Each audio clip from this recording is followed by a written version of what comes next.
Most people go to Six Flags to try to have some fun. Maybe go on a few rides, wait in some lines, pay for some overpriced water. Well, I went for all of that. But what I got instead was one of the worst customer experiences of my life. This is the story of how Six Flags turned my engagement celebration into a 2-month corporate ghosting, complete with broken rides, bad food, and customer service so slow it makes roller coaster lines look efficient. So buckle up, because this isn't a ride, it's a case study. So we drove actually over 3 hours to go to Six Flags St. Louis in mid-August, and suffice to say, it was one of the worst days of my life. And that's sad because it's supposed to be one of the best. Because guess what? I went to an amusement park. Was I amused? No, it was bad. Here is everything that happened. We got there right when they opened, which is actually 11 a.m., which to me seems unreasonable to open a amusement park like so late in the day. But yeah, anyway, we got there at 11, and guess what? There was lightning at 2:30. So we got basically 3 hours at the park before they had to shut down. And I'm not complaining about the lightning because I don't think Six Flags put the lightning there on purpose. That's just my assumption. I'm not saying it's impossible. I'm not saying they did. I'm not saying they did it. All I'm saying was there was lightning, so they had to shut the whole park down. So did we get any sort of, money for that experience for only having to be there 3 hours, but we wanted to be there their full 7 or 8 hours? No, of course not. Am I complaining about that? A little bit, but that's just the start of this nightmare. We decided to head on over to the water park around 1:30 because the day we went was like super hot, which was good because there wasn't a lot of people there, but it was bad because it was super hot. So upon changing and then we headed over to the lazy river, there was like this staff member there, which I think she was a manager. And all she was doing was physically blocking access to the lazy river. And she was informing everyone in like small groups at a time that the lazy river was currently being closed so that they would have enough staff to open the water slides. And like she was saying this with like a straight face, like this was like a normal thing that like, oh, our entire water park is like super understaffed, so we can only have like certain rides open at a certain time. But like if you told that to any other customer who comes to your business, like, oh, sorry, like we can't help you in the grocery aisle right now at Walmart because we have to go open up the tire section at Walmart. Like I feel like that's a little bit unreasonable, and this is actually my biggest complaint about Six Flags. Because like the main thing was that the lazy river was actually the thing my fiance and I were most looking forward to. We just really like lazy rivers. We like just floating on our back in a tube and just being able to like relax during a really hot part of the day. We were both really, really, really looking forward to this. And guess what? We noticed no signage, nothing on their website when I'm buying the tickets, no signs at the front of the park, no one telling me this after I bought the tickets, nothing that just like a portion of the park would not be open. So it's like, does that make sense? Is that reasonable to just only have one part of the park open at one time? Especially as like when it's the middle of the day and you're just like I would understand if they're like, oh, I'm sorry, like for the last hour of the day we have to shut down this one ride. Okay, I would get it. But this is the middle of the day. Like it is literally the middle of your operating hours and you're gonna close down a huge attraction. Like, and you're not even gonna inform me of that before I buy the tickets. I would not have bought the water park tickets if I knew that was the case. And that's my main complaint with Six Flags. But just because that's my main complaint with Six Flags doesn't mean I don't have like half a dozen other complaints. So let me get into them. Okay, my first one is the prices to experience Six Flags are really exorbitant and excessive. And this is comparing it with like similar parks. So like obviously I'm not comparing this to Disney. Disney's super expensive. You're actually getting a good experience at Disney though. I'm comparing this with like local parks like Holiday World. If you're from the Midwest, you probably have heard of that. So I'm basically, me and my fiance are being nickel and dimed every single moment of our experience at Six Flags. So I bought the tickets in advance on the app. I bought the water park tickets then, and this was like super expensive, especially considering like it's just a 1 day pass, right? And then we get there, and of course you have to pay for parking, and that's super expensive too. And you have to pay for food. Like I don't blame them for paying for food, but I actually bought one dining and drink bundle, and I'll get into that later. because that's the whole thing too. But then you also have to pay for a locker at the water park, which is like, okay, I can understand having to pay for a locker. Like, I understand the lockers aren't complimentary. But guess how much I had to pay for this locker? I had to pay $19 for this locker we ended up using for like 30 minutes essentially. So that was just crazy to me. And then they also charge you for inner tubes. So it's basically like if you have an inner tube, you can skip the line waiting for a free inner tube. So it's basically just a way to skip the line in the water park. But I thought that was just like really scummy that you had to like buy an inner tube. Like, I understand why Six Flags does this. I understand the psychology of marketing. I understand that like while you're there and you're like on vacation, you're like willing to spend more. But it still really gave me and my fiance like a really sour taste in our mouths because like everywhere you go, they're nickel and diming you. And that's a weird phrase to use, nickel and diming, because it's more like dozens of dollars and dozens of dollars you. Like, that's the real phrase. Almost all of our staff interactions were negative.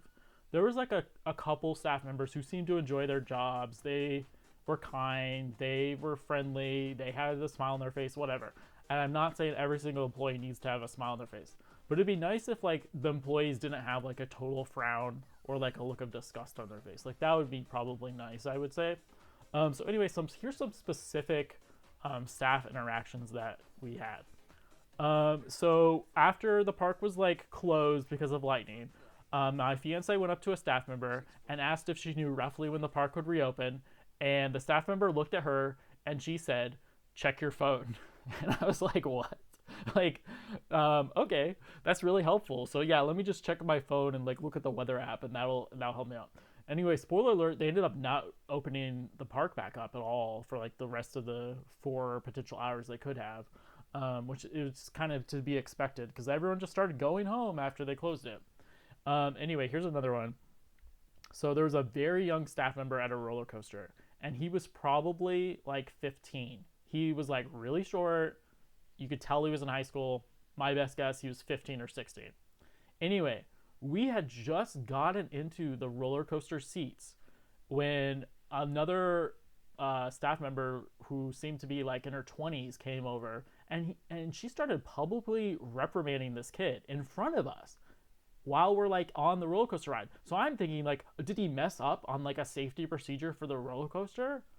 Like, why are you publicly reprimanding anyone in front of a customer anyway? It was just really weird. She like talked to him, and then she also like handed him a note, and it was so clear that he was getting reprimanded. Like, I'm not just like, assuming that is what was happening right in front of us while we were right about to go on this roller coaster ride. So that was just crazy. And so I was trying to like redeem the trip a little bit. So I was like, okay, let's go get some ice cream at Six Flags. So they have a little ice cream store there. We walk in there. I'm like, oh, I don't want to eat it out of a cone. My fiance didn't want to eat it out of a cone. So we're like, okay, let's just put it in a cup. So I go and I ask the ice cream employee, I'm like, hey, can I like put it in a cup? Can you put our ice cream in a cup for us? And she was like, huh, what? And I had to literally ask her 3 times. And eventually another employee like came over and helped her and was like, yeah, you can put it in a cup. I was like, okay, thanks. Yeah, we'd like our ice cream in a cup. So it's like, why do I have to repeat myself 3 times? That was crazy. And then another thing was that like we went on like maybe 3 roller coasters while we were there. And on every single roller coaster, the staff so violently pushed the harness against our bodies. And I'm not like a huge guy or anything. I'm like a normal sized guy.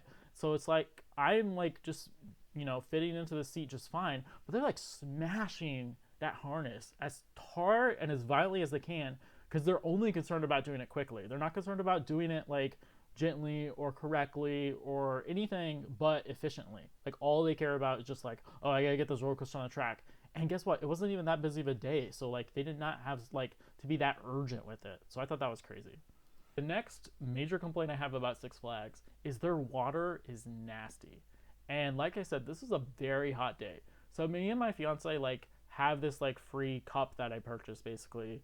And all we were doing was filling it up with the water because we just really wanted to stay hydrated. We like weren't about to put like a bunch of soda into our stomachs.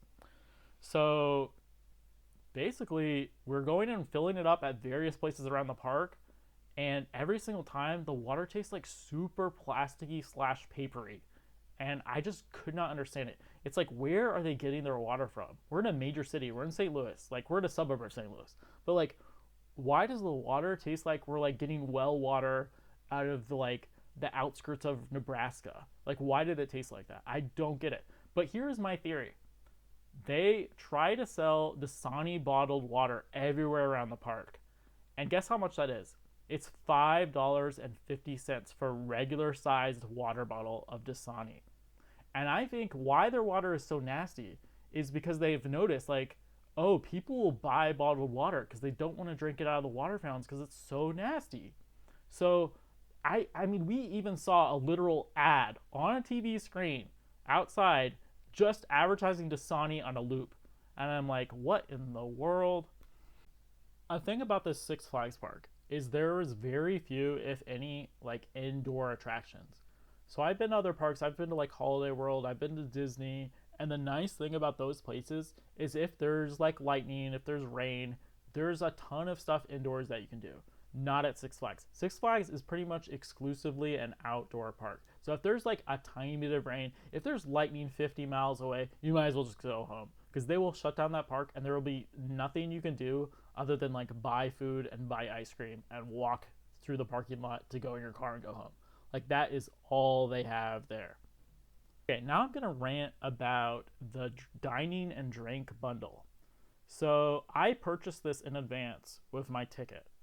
So basically what this allows me to do is like every so often I get to get a meal and a side. Okay. So the problem is like when you go to these restaurant stands, there's also a thing called a snack. And you might be confused because like what's the difference between a side and a snack? Well, a side is essentially like a mandatory thing that comes with the food. Like when we went to the pizza place, the mandatory side was breadsticks. And then also like a mandatory side at the other places was usually like French fries. But they also have all these snacks. And the snacks are labeled with a big S and the meals are labeled with a big M. So it's super confusing because you feel like you're supposed to get one M and one S. But no, you just get the M. Like the S is extra. Then there's no way to get the S without like paying. It's not in the bundle. So I'm like, I feel like they purposefully do that just to be confusing and try to trick people into buying these snacks. So I just thought that was utterly ridiculous. And then, so after the lightning hit, we're still in the water park. We go over to this food stand and we order like our meal because we're allowed to get like a meal every so often. And I order like literally just chicken strips. And I was given no receipt, no number, no identifying proof of purchase. And like I'm an accountant, so I know about like controls and like custody of stuff and like fraud. And I just thought it was so weird how I was given no receipt. And then also there's just like no process to get your food. Everyone who ordered had to smush against a corner of the area, like underneath this like food stand basically. And we waited for various staff members to yell out the items that they all had collectively ordered. And then the customers then haphazardly collected these items. There was no like order or system in place at all to make sure that everyone got what they had ordered.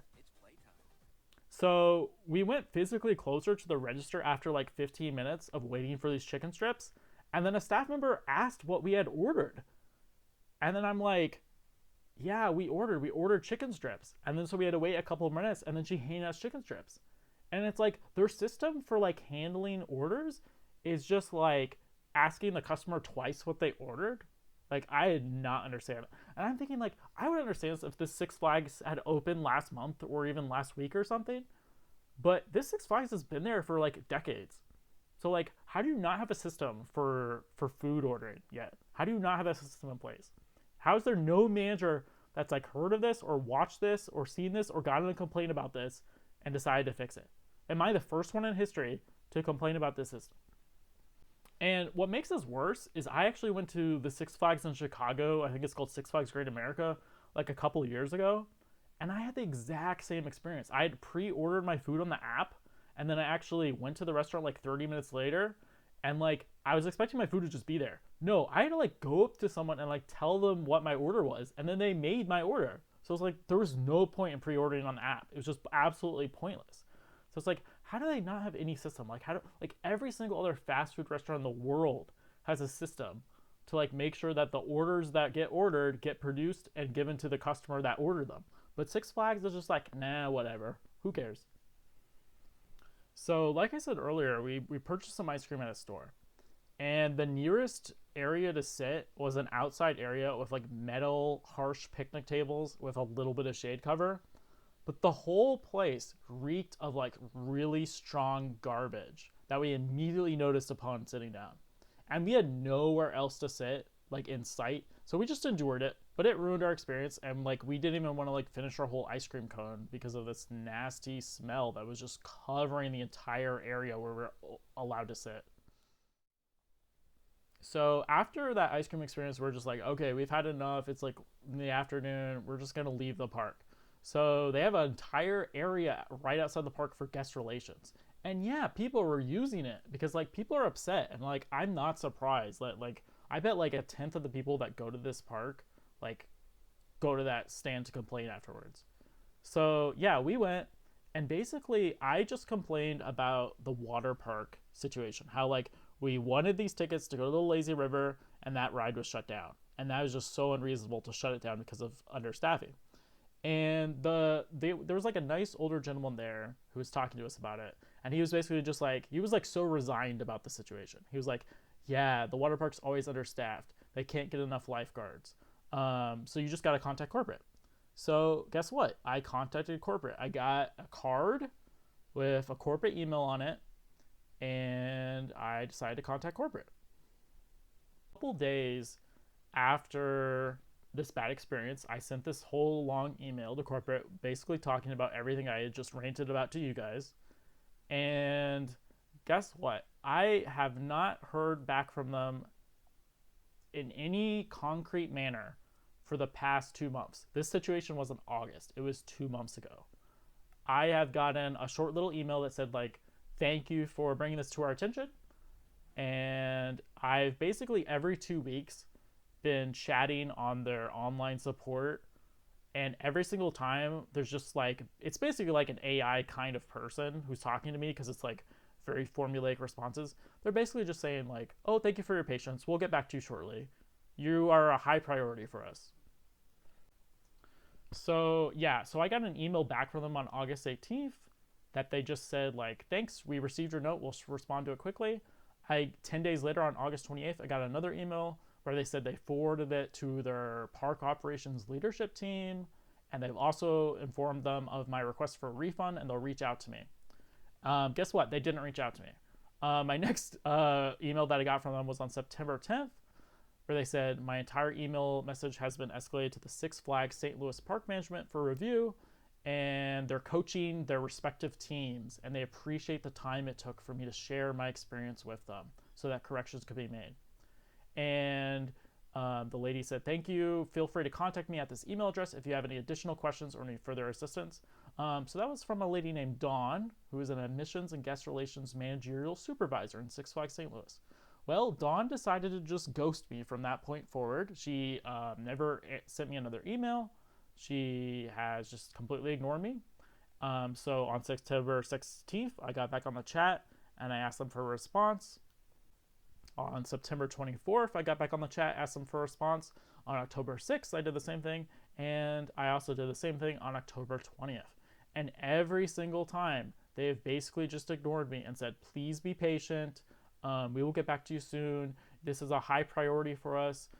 Thank you for contacting us. I'm sure this is frustrating. This is a high priority. And basically, I have just slowly lost all patience for this corporation.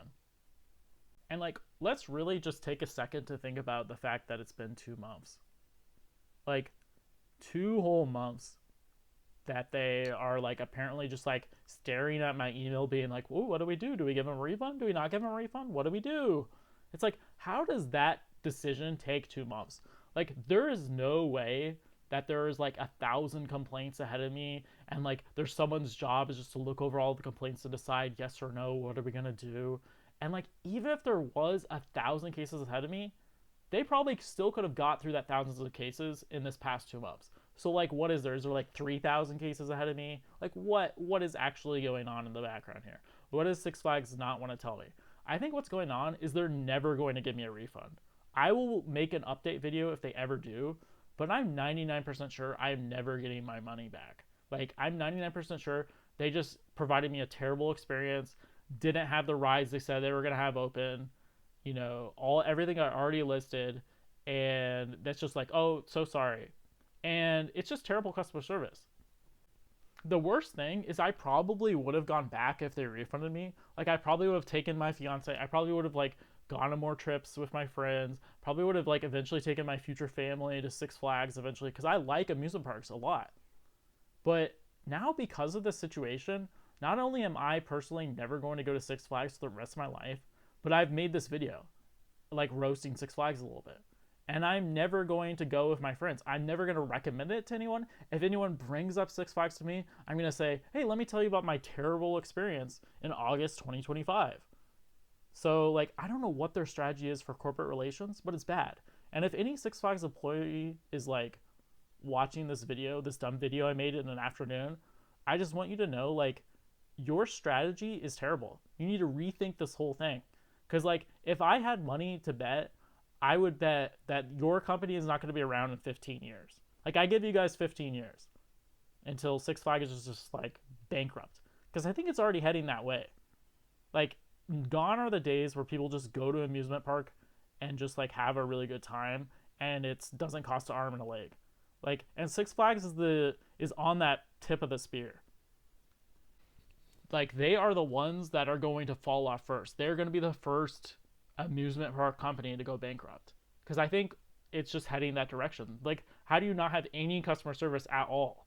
Like, I'm basically just talking to a robot online for 2 months.